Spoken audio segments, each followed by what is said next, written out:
CP Radhakrishnan ने उग्रवाद प्रभावित पीरटांड में विकास कार्यों का लिया जायजा। स्कूली बच्चों से भी की मुलाकात, मधुवन में की पूजा अर्चना।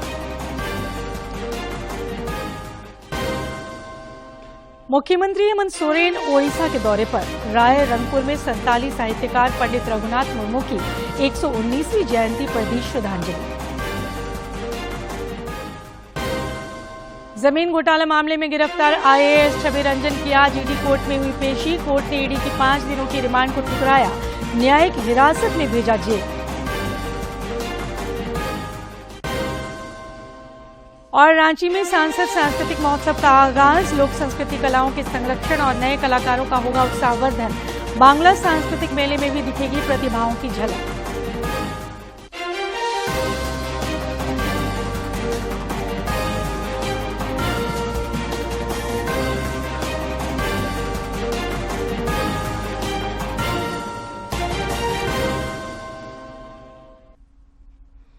नमस्कार, खबरें झारखंड में आपका स्वागत है। मैं हूं सरोज झा और अब खबरें विस्तार से। राज्यपाल सीपी राधाकृष्णन आज गिरिडीह दौरे पर थे। इस दौरान वे उग्रवाद प्रभावित पीरटांड के सिंहपुर और खपैया गांव पहुंचे, जहां कस्तूरबा विद्यालय के स्कूली बच्चों से भेंट कर पढ़ाई के संदर्भ में जानकारी ली। उन्होंने आंगनबाड़ी सहायिकाओं से भी मुलाकात कर उन्हें पुरस्कृत भी किया। राज्यपाल सीपी राधाकृष्णन ने उग्रवाद प्रभावित पीरटांड में सिंहपुर और खपैया गांव के बच्चों से मिलकर प्रसन्नता जाहिर की। उन्होंने बच्चों के बीच मिठाइयां बांटी और उन्हें पढ़ाई के लिए प्रेरित किया। जिले में कॉलेजों की स्थापना को लेकर उन्होंने कहा कि उच्च शिक्षा के लिए मुख्यमंत्री को पत्र लिखा है।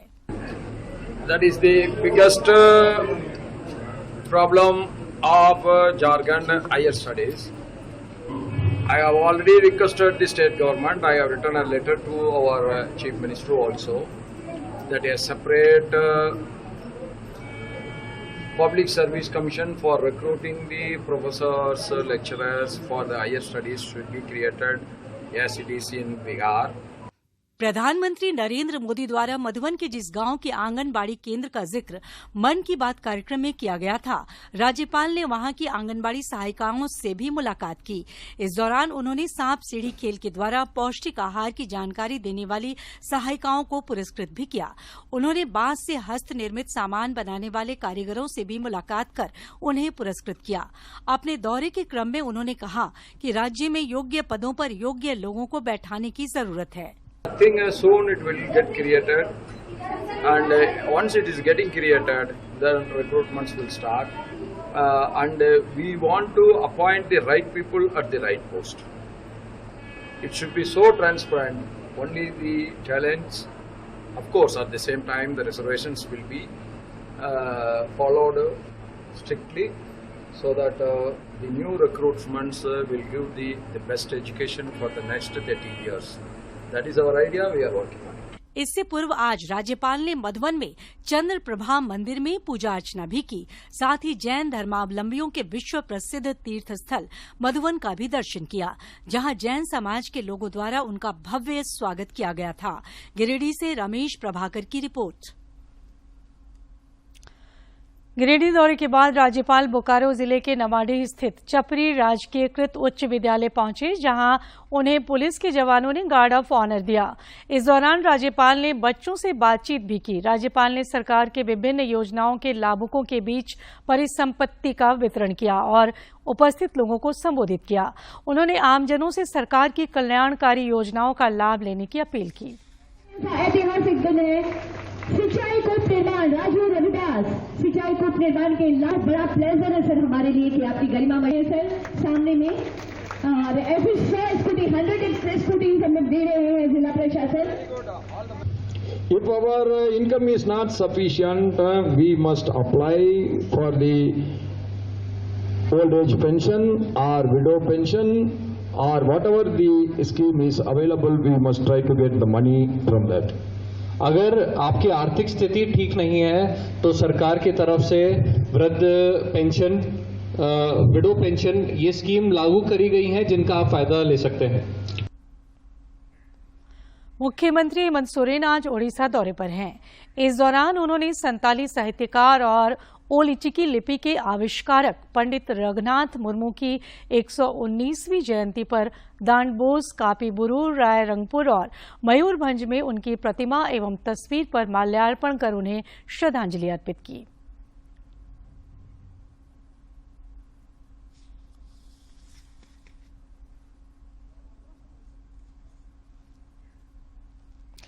नेता प्रतिपक्ष मामले को लेकर बाबूलाल मरांडी ने मुख्यमंत्री हेमंत सोरेन पर आरोप लगाया है। उन्होंने कहा कि मुख्यमंत्री के इशारे पर ही विधानसभा अध्यक्ष ने इस मामले को लटकाए रखा है। उन्होंने कहा कि प्रदेश भाजपा ने विधायक दल का नेता चयन कर विधानसभा सचिवालय को विधिसम्मत सूचना दी है। जहां तक जेवीएम का भाजपा में विलय का सवाल है तो चुनाव आयोग ने अपने निर्णय में सारी स्थिति स्पष्ट कर दी है। चुनाव आयोग ने विलय को मान्यता देते हुए 2 बार उन्हें राज्यसभा चुनाव में भाजपा विधायक के रूप में वोट देने का अधिकार दिया है। इसके बावजूद भाजपा नेता विधायक दल को नेता प्रतिपक्ष का दर्जा नहीं देना एक राजनीतिक साजिश है। हजारीबाग के सांसद जयंत सिन्हा ने कल वित्त संबंधी स्थायी समिति की बैठक की अध्यक्षता की। बैठक में आरबीआई, आईबीए और एनपीसीआई समेत संबद्ध विभागों के पदाधिकारी मौजूद थे। इस दौरान साइबर सुरक्षा और ऋण ऐप के प्रतिनिधियों के साथ भी चर्चा हुई। सांसद जयंत सिन्हा ने कहा कि इस बैठक में लिए गए निर्णयों के आलोक में संसद के आगामी मानसून सत्र के लिए एक रिपोर्ट तैयार की जाएगी।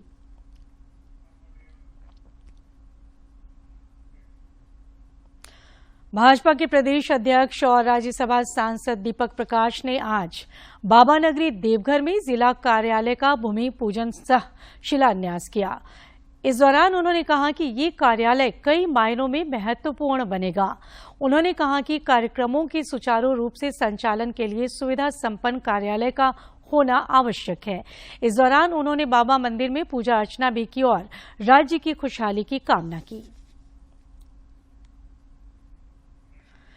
सेना की जमीन एवं अन्य दूसरी जमीन घोटाला मामले में गिरफ्तार आईएएस छवि रंजन को ईडी की टीम ने आज ईडी के विशेष न्यायाधीश दिनेश कुमार राय के कोर्ट में प्रस्तुत किया।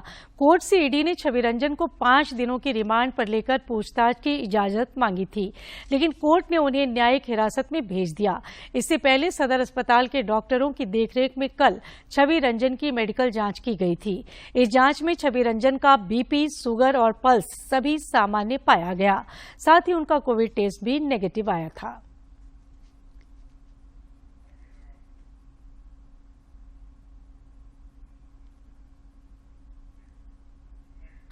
इधर आईएएस छवि रंजन की गिरफ्तारी को लेकर भाजपा के प्रदेश प्रवक्ता प्रतुल शाहदेव ने अपनी प्रतिक्रिया व्यक्त करते हुए कहा कि मामले की जांच जैसे जैसे आगे बढ़ेगी और भी नाम सामने आएंगे।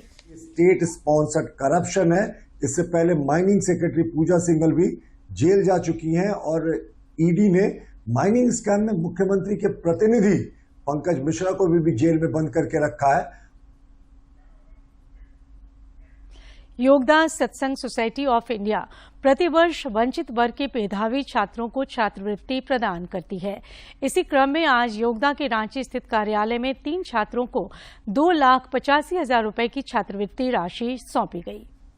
योगदा सत्संग सोसाइटी ऑफ इंडिया न सिर्फ योग और साधना की शक्ति समाज में प्रवाहित करती है, बल्कि देश में शिक्षा का प्रकाश फैलाने के लिए वंचित और मेधावी छात्रों को आर्थिक मदद भी करती है। योगदा द्वारा प्रतिवर्ष दी जाने वाली छात्रवृत्ति के एक भाग के रूप में आज रांची कार्यालय में स्वामी अमरानंद गिरी ने 3 छात्रों को 2,85,000 रुपए की सहायता राशि सौंपी। मौके पर संस्था के वेद पारिक ने बताया कि यह छात्रवृत्ति उन जरूरतमंद छात्रों को दी जाती है जो प्रोफेशनल डिग्री कोर्स कर रहे होते हैं। आज के ये जो बच्चे आए हुए हैं ये प्रोफेशनल कोर्स को जो कर रहे हैं वो बच्चे हैं जिनको जरूरत भी है और इनका चयन हम हमारे गुरुजी की पुस्तक ऑटोबायोग्राफी ऑफ ए योगी पर एक टेस्ट कंडक्ट करके और फिर उस प्रकार से लेते हैं। श्री पारेख ने आगे बताया कि योगदा द्वारा दी गई वित्तीय सहायता के बल पर कई छात्रों ने आईआईटी और दूसरे बड़े शैक्षणिक संस्थानों में न केवल प्रवेश पाया है, बल्कि आज जीवन के बेहतर मुकाम पर हैं। कि कुछ रिक्शा पुलर्स के जो बच्चे थे, 3 रिक्शा पुलर्स के बच्चे थे, वो IIT धनबाद और IIT खड़गपुर में जिनको उनका एडमिशन हुआ और उनको हमने पूरा स्कॉलरशिप दिया और आज वो उनका जो पैकेज है वो 20 लाख के करीब है। छात्रवृत्ति पाने वाले छात्रों ने बड़े हर्ष से इस योगदान के लिए योगदा का आभार जताया। साथ ही उन्होंने छात्रों को शैक्षणिक जीवन में योग और प्राणायाम की महत्ता भी बताई। सबसे पहले तो मैं योगदा सत्संग सोसाइटी को थैंक यू बोलना चाहूँगा कि हमें ये अपॉर्चुनिटी दिया ये एग्जाम लिखने का। इस छात्रवृत्ति पुरस्कार की परीक्षा योगी कथामृत पुस्तक पर आधारित होती है। सन 1917 में स्थापित योगदा सत्संग सोसाइटी ऑफ इंडिया अपने संस्थापक और गुरुदेव श्री श्री परमहंस योगदानंद, जो 100 से अधिक वर्षों से एक आध्यात्मिक गौरव ग्रंथ योगी कथामृत के लेखक हैं, के आध्यात्मिक और मानवीय कार्यों को संपन्न कर रही है। रांची से अधीश गौतम की रिपोर्ट। प्रधान मुख्य वन संरक्षक डॉक्टर संजय श्रीवास्तव ने राज्य के सभी वन पदाधिकारियों से वीडियो कॉन्फ्रेंसिंग के माध्यम से बैठक की। बैठक में निर्णय लिया गया कि जलवायु परिवर्तन के प्रभावों से पर्यावरण को बचाने के लिए प्रधानमंत्री नरेंद्र मोदी द्वारा दिए गए 7 मंत्र को आम लोगों तक पहुंचाया जाएगा। इसके लिए सरकारी विभागों, शिक्षण संस्थानों, कार्यालयों एवं आम जनमानस के बीच नुक्कड़ नाटक और रैली के द्वारा जागरूकता फैलाने का कार्य किया जाएगा। झारखंड समेत देश भर में आज बुद्ध पूर्णिमा मनाई जा रही है। इस अवसर पर कई कार्यक्रमों का आयोजन किया जा रहा है।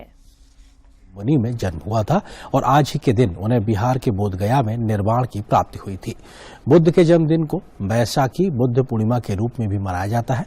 बुद्ध को भगवान विष्णु का 9वां अवतार माना जाता है। उत्तर प्रदेश के कुशीनगर में उन्होंने अपना देह त्याग किया था। बुद्ध पूर्णिमा के अवसर पर रांची के डोरंडा जैप वन परिसर स्थित छोटा नागपुर बौद्ध सोसाइटी की ओर से ध्वजारोहण कार्यक्रम के बाद प्रभात फेरी निकाली गई। इस प्रभात फेरी में बड़ी संख्या में बौद्ध धर्म से जुड़े लोग शामिल हुए।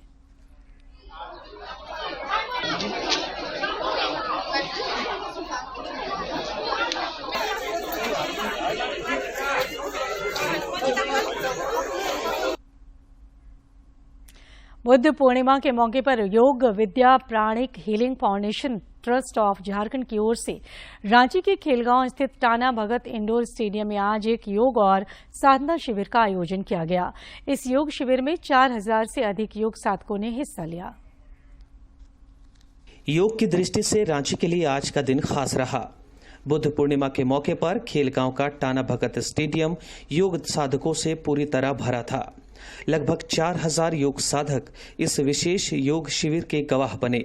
आयोजक मंडल के सदस्य श्वेताब ने कहा कि मेडिटेशन का फायदा देश के जन जन तक पहुंचाने के लिहाज से यह आयोजन काफी महत्वपूर्ण रहा। Jharkhand Yog Vidya pranic healing foundation trust of Jharkhand जो है हर महीने मेडिटेशन हर पूर्णिमा के दिन बड़े स्केल पे रांची में फ्री ऑफ कॉस्ट कराता है, अच्छे जगह ऑर्गेनाइज करके। तो मैं चाहूँगा कि ये इन्फॉर्मेशन आपके द्वारा बाकी रांची वासियों को भी मिले ताकि बहुत ज़्यादा की संख्या में आके वो पार्टिसिपेट कर सके। श्री श्वेताब ने कहा कि योग भारत की देन है जिसे आज पूरी दुनिया स्वीकार और अंगीकार कर रही है। उन्होंने कहा कि आगे भी ऐसे आयोजनों की श्रृंखला जारी रहेगी। हम लोग झारखंड फाउंडेशन के तरफ से ये प्राणिक हीलिंग एक संस्था है जिसको वर्ल्ड प्राणिक हीलिंग से जुड़ी हुई है और हम लोग मेडिटेशंस लोगों को जगह जगह जाके कराते हैं। चूँकि हर फुल मून में हम लोगों का मेडिटेशन होता है और ये चूँकि बुद्ध पूर्णिमा सबसे बड़ा फुल मून माना जाता है, तो इसमें हम लोगों ने पूरे रांची को एक साथ मेडिटेट कराने की कोशिश की और उसमें बहुत हद तक हमें सफलता भी मिली। यहाँ पहुंचे साधकों ने भी आयोजन की प्रशंसा करते हुए अपने अनुभवों को साझा किया। And this is really a great event organized by Pranic Healing people. Thank you Ranchi. सबसे बड़ी बात है आपको विश्वास होना चाहिए इस प्राणिक हीलिंग में। विश्वास है तो सब पॉसिबल है। स्वस्थ काया मन की शांति समेत अध्यात्म की दृष्टि से भी योग काफी महत्वपूर्ण है। योग गुरुओं ने योग सत्र के दौरान योग की बारीकियों से लोगों का परिचय कराया। रांची से अवधेश गौतम की रिपोर्ट। इस साल का पहला चंद्र ग्रहण आज लग रहा है। ग्रहण का असर रात 8:42 से कल सुबह 1:03 तक रहेगा। इस ग्रहण को पेनुम्ब्रा चंद्र ग्रहण के नाम से जाना जाएगा। हालांकि ये चंद्र ग्रहण भारत में नहीं दिखेगा। कुल 4 घंटे 18 मिनट तक चलने वाला ये ग्रहण एशिया, न्यूजीलैंड, ऑस्ट्रेलिया और दक्षिण पूर्वी यूरोप के कुछ भागों में दिखाई देगा। सूतक काल न लगने की वजह से यहाँ पूजा पाठ या किसी भी धार्मिक कार्यों पर रोक नहीं लगेगी। सीसीएल मुख्यालय रांची में सीएसआर संबंधी कार्यों की समीक्षा बैठक हुई। निदेशक हर्षनाथ मिश्र की अध्यक्षता में हुई इस बैठक में सीसीएल कोयला उत्पादन के साथ सीएसआर के माध्यम से समाज के अंतिम व्यक्ति तक योजनाओं का लाभ कैसे पहुंचाया जाए, इस पर चर्चा हुई। श्री मिश्र ने सीएसआर योजनाओं को नवाचार युक्त तथा सस्टेनेबल बनाने पर जोर देते हुए कहा कि इससे लोगों के जीवन में सकारात्मक परिवर्तन के साथ ही कंपनी की सामाजिक स्वीकार्यता भी बढ़ी है। गरीबी और अभावों के बावजूद कस्तूरबा गांधी आवासीय विद्यालय की छात्राओं ने जेईई मेन में सफलता हासिल कर खूंटी जिले का नाम रोशन किया है। डीसी शशि रंजन की पहल पर सपनों की उड़ान कार्यक्रम ने कस्तूरबा की छात्राओं के सपनों को पंख दिए और एक साथ 10 छात्राओं ने कामयाबी हासिल की। आकांक्षी जिला खूंटी ने अब अपनी पहचान बेहतर शिक्षा की दिशा में बनाना शुरू कर दिया है। जिला प्रशासन ने सपनों की उड़ान कार्यक्रम की शुरुआत सरकार द्वारा संचालित कस्तूरबा गांधी आवासीय विद्यालय में किया। जिले के विभिन्न कस्तूरबा गांधी आवासीय विद्यालय में अध्ययनरत मेधावी बालिकाओं का शिक्षा विभाग द्वारा काउंसलिंग कराया गया और मेडिकल इंजीनियरिंग की तैयारी के लिए छात्राओं को तैयार किया गया। देखी जाए कि ट्रैफिकिंग की बच्चियां थी, चाहे सिंगल पेरेंट्स थे, अनाथ थी, इस तरह की बच्चियां मैक्सिमम यहाँ पे। और अभी भी जो आप देखेंगे 18 बच्ची, तो चूंकि खूंटी आप देख रहे हो कि बहुत ज्यादा ये बैकग्राउंड का नहीं, इसमें से बहुत सारी बच्चियां अनाथ हैं, कुछ बच्चियां के फादर हैं तो फार्मर हैं। सभी का अगर बोल दिया जाए तो एकेडमिक फाइनेंशियल पोजीशन देखा जाए तो आर्थिक रूप में सब किसान के ही रूप में। जिला प्रशासन ने छात्राओं के बेहतर तैयारी के लिए रांची के एक कोचिंग संस्थान से ऑफलाइन और राजस्थान तथा दिल्ली के बेस्ट कोचिंग संस्थान से ऑनलाइन कोचिंग की व्यवस्था की।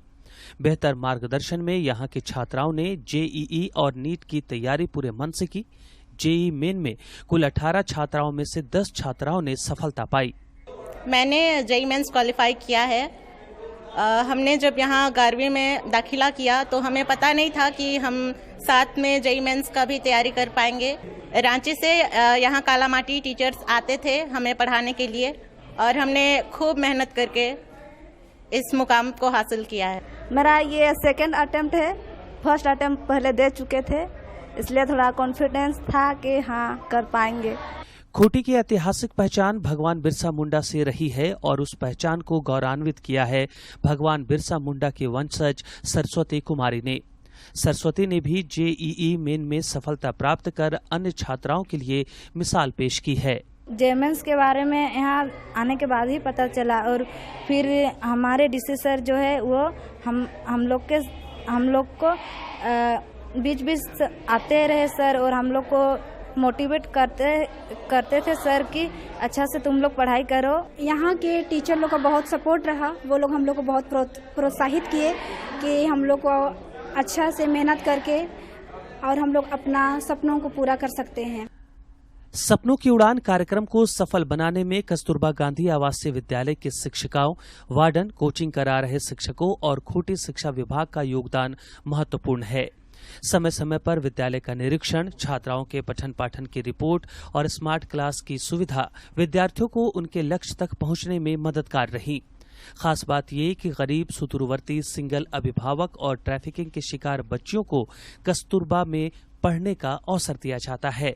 जो बच्चे साइंस में इंटरेस्टेड रखते हैं उनका काउंसलिंग किया जाता है कि आप साइंस लेकर इस तरह से जेईई नीट की तैयारी कर सकते हैं। जो बच्चों का रिजल्ट हुआ एकदम से हम लोग बहुत खुश हैं, ताकि बच्चे जितना खुश नहीं है उससे ज़्यादा अच्छा हम लोगों को लग रहा है। हम ये सबसे पॉइंट होता है कि जिस दिन रिजल्ट आता है उस दिन टीचर का खुशी सबसे ज़्यादा होता है एंड ये बच्चे तो बहुत मेहनत कर रहे हैं। फिलहाल 39 छात्राओं को सपनों की उड़ान कार्यक्रम के तहत स्मार्ट क्लास और बेहतर कोचिंग के माध्यम से तैयारी कराई जा रही है। छात्राओं और शिक्षकों को उम्मीद है कि नीट के एग्जाम में भी कस्तूरबा की छात्राएं अपना परचम लहराएंगी। खूंटी से ज्योत्सना की रिपोर्ट। बोकारो की चास स्थित रामरुद्र विद्यालय में इंटरेक्शन कार्यक्रम के तहत रैपिड एक्शन फोर्स रैफ की एक टीम ने बच्चों को उपद्रव के वक्त उससे बचने का गुर सिखाया। रैफ के असिस्टेंट कमांडेंट प्रवीण कुमार ने बताया कि उनका मकसद स्थानीय लोगों से मिलकर उन्हें जागरूक करना है। और इसी कार्यक्रम के तहत आज हम लोगों ने रामरुद्रा हाई स्कूल का चुनाव किया और यहाँ पे बच्चों से इंटरेक्ट हुए, बच्चों को फोर्स के बारे में जानकारी दी, हमारी कार्यप्रणाली के बारे में जानकारी दी, उनको मोटिवेट किया तथा स्कूल परिसर में ही वृक्षारोपण का कार्यक्रम भी किया है। बोकारो के चंदन कियारी प्रखंड स्थित वेदांता इलेक्ट्रो स्टील प्लांट में हुए हादसे में एक श्रमिक की मौत हो गई है। मृतक के परिजनों ने बताया कि कार्य के दौरान ऊपर से भारी रॉड गिरने से उसकी मौत हुई है। घटना के विरोध में स्थानीय मजदूरों और ग्रामीणों ने चास मुफस्सिल थाना क्षेत्र के अलकुसा मोड़ को जाम कर दिया। उन्होंने मृतक के परिजनों को उचित मुआवजा देने की मांग की है। आकांक्षी जिला कार्यक्रम के तहत नीति आयोग से जारी मार्च की डेल्टा रैंकिंग में रामगढ़ जिले को देश में दूसरा स्थान मिला। वहीं हेल्थ एंड न्यूट्रिशन क्षेत्र में जिले को देश में पहला स्थान प्राप्त हुआ है। इस उपलब्धि पर उपायुक्त माधवी मिश्रा ने अधिकारियों एवं कर्मियों को बधाई दी है। उन्होंने भविष्य में भी इसी तरह कार्य करने के लिए अधिकारियों को प्रेरित भी किया। रांची में आज से सांसद सांस्कृतिक महोत्सव 2023 की शुरुआत हुई। युवा रंगमंच की ओर से आयोजित होने वाले इस 3 दिवसीय महोत्सव में तकरीबन 2200 से अधिक प्रतिभागी हिस्सा ले रहे हैं। सांसद संजय सेठ ने कहा कि इस महोत्सव से लोक संस्कृति और लोक कलाओं को संरक्षण मिलेगा। उन्होंने कहा कि ये महोत्सव कलाकारों को एक मंच पर लाने के साथ ही नए कलाकारों के लिए उत्साहवर्धन का काम करेगा।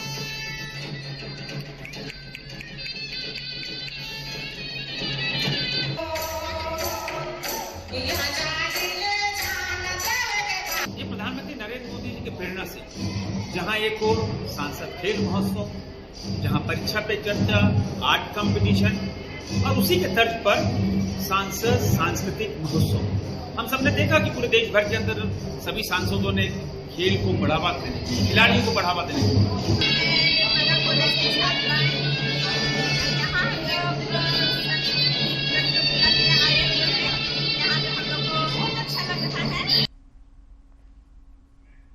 इधर रांची में बांग्ला सांस्कृतिक मेले का भी आयोजन किया जा रहा है।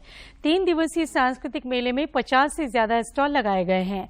इन स्टॉलों में भी बांग्ला संस्कृति की झलक देखी जा रही है। आयोजक सुप्रियो भट्टाचार्य ने बताया कि मेले में राज्य के कई हिस्सों से आए बांग्ला भाषी शामिल हो रहे हैं।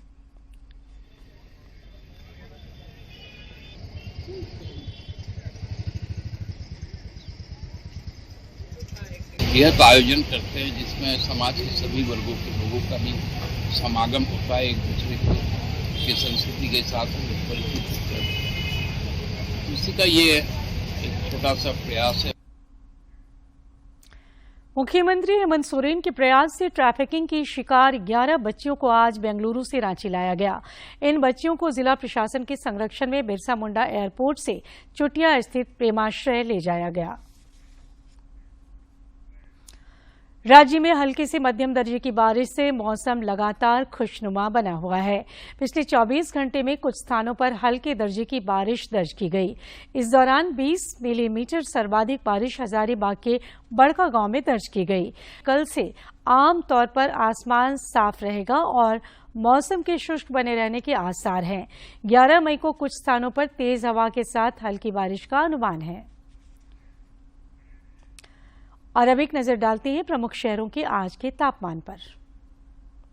राजधानी रांची का अधिकतम तापमान 33.2 और न्यूनतम तापमान 21.1 डिग्री सेल्सियस रिकॉर्ड किया गया। जमशेदपुर का अधिकतम तापमान 35.8 और न्यूनतम तापमान 22.6 तथा डाल्टेनगंज का अधिकतम तापमान 36.2 और न्यूनतम तापमान 23.2 डिग्री सेल्सियस रिकॉर्ड किया गया। और अब कुछ खबर राज्य के विभिन्न जिलों से।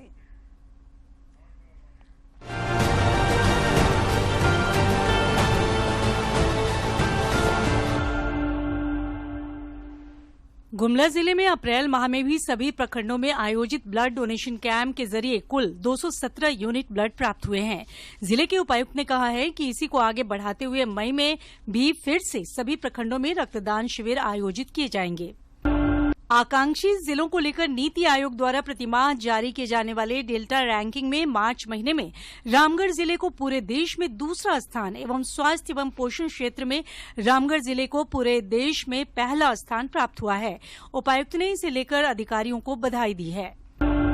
गोड्डा की सुंदर पहाड़ी में पति ने पत्नी की हत्या कर दी है। पुलिस ने महिला की हत्या के आरोप में पति को गिरफ्तार कर लिया है। गिरफ्तार आरोपी ने अपना जुर्म भी कबूल कर लिया है।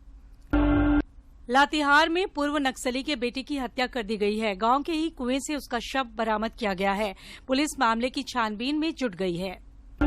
बोकारो के SISF जवान संतोष बोबोंगा का वर्ल्ड पुलिस चैंपियनशिप में चयन हुआ है। संतोष बोबोंगा कनाडा में बॉडी बिल्डिंग प्रतियोगिता में हिस्सा लेंगे। श्री बोबोंगा ने भारत का प्रतिनिधित्व करने का मौका मिलने पर हर्ष जाहिर किया है। झारखंड में एयरपोर्ट की सुरक्षा के लिए सिक्योरिटी यूनिट बनाया गया है। स्पेशल ब्रांच के एसपी सुरक्षा के अधीन ये यूनिट काम करेगा। स्पेशल ब्रांच के एसपी यूनिट के प्रमुख की जिम्मेदारी निभाएंगे। गिरिडीह के शास्त्री नगर दुर्गा मंडप में चोरों ने मंदिर में लगे दान पेटी को तोड़कर चोरी की घटना को अंजाम दिया है। घटना की सूचना सुबह उस वक्त हुई जब मंदिर के पुजारी गोपाल ताला खोलने पहुंचे। मंदिर में चोरी की घटना से स्थानीय लोगों में भारी आक्रोश है। लातेहार में हाथियों ने 3 लोगों को मार डाला है। ये घटना चंदवा थाना क्षेत्र के मालहन की बताई जा रही है। हाथियों के कहर से मारे गए तीनों लोग एक ही परिवार के बताए जा रहे हैं। पलामू के रेहला थाना क्षेत्र में पीपल के पेड़ के नीचे में बजरंग बली की मूर्ति पाई गई है। लोगों ने इसकी सूचना पुलिस को दी। प्रथम दृष्टया में मूर्ति चांदी की बनी हुई नजर आ रही है। गर्मी आते ही रांची चिड़ियाघर में जानवरों के लिए विशेष इंतजाम किया गया है। यहां पर जानवरों की सुविधा के लिए कूलर लगाए गए हैं। उनके खान पान में भी बदलाव किया गया है।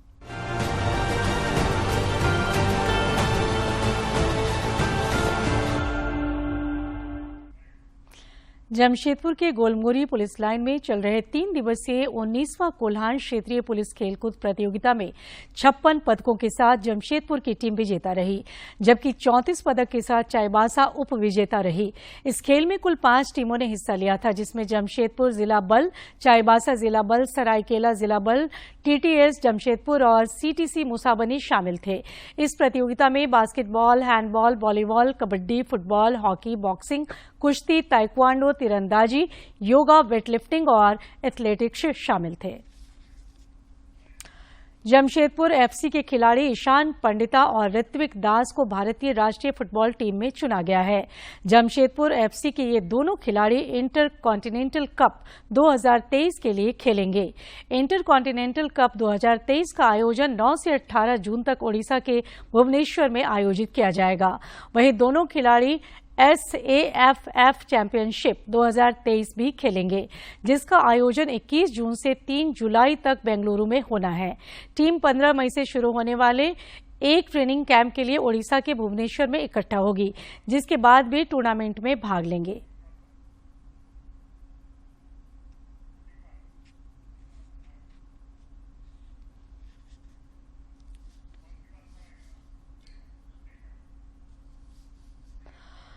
प्रधानमंत्री नरेंद्र मोदी 28 मई को मन की बात कार्यक्रम के जरिए देशवासियों के साथ अपने विचार साझा करेंगे। प्रधानमंत्री ने इस कार्यक्रम के लिए लोगों से अपने सुझाव देने का आग्रह किया है। सुझावों को टोल फ्री नंबर 1800-117800 पर मिस कॉल देकर रिकॉर्ड कराया जा सकता है। MyGov फोरम या नमो ऐप पर भी लोग अपने सुझाव दे सकते हैं।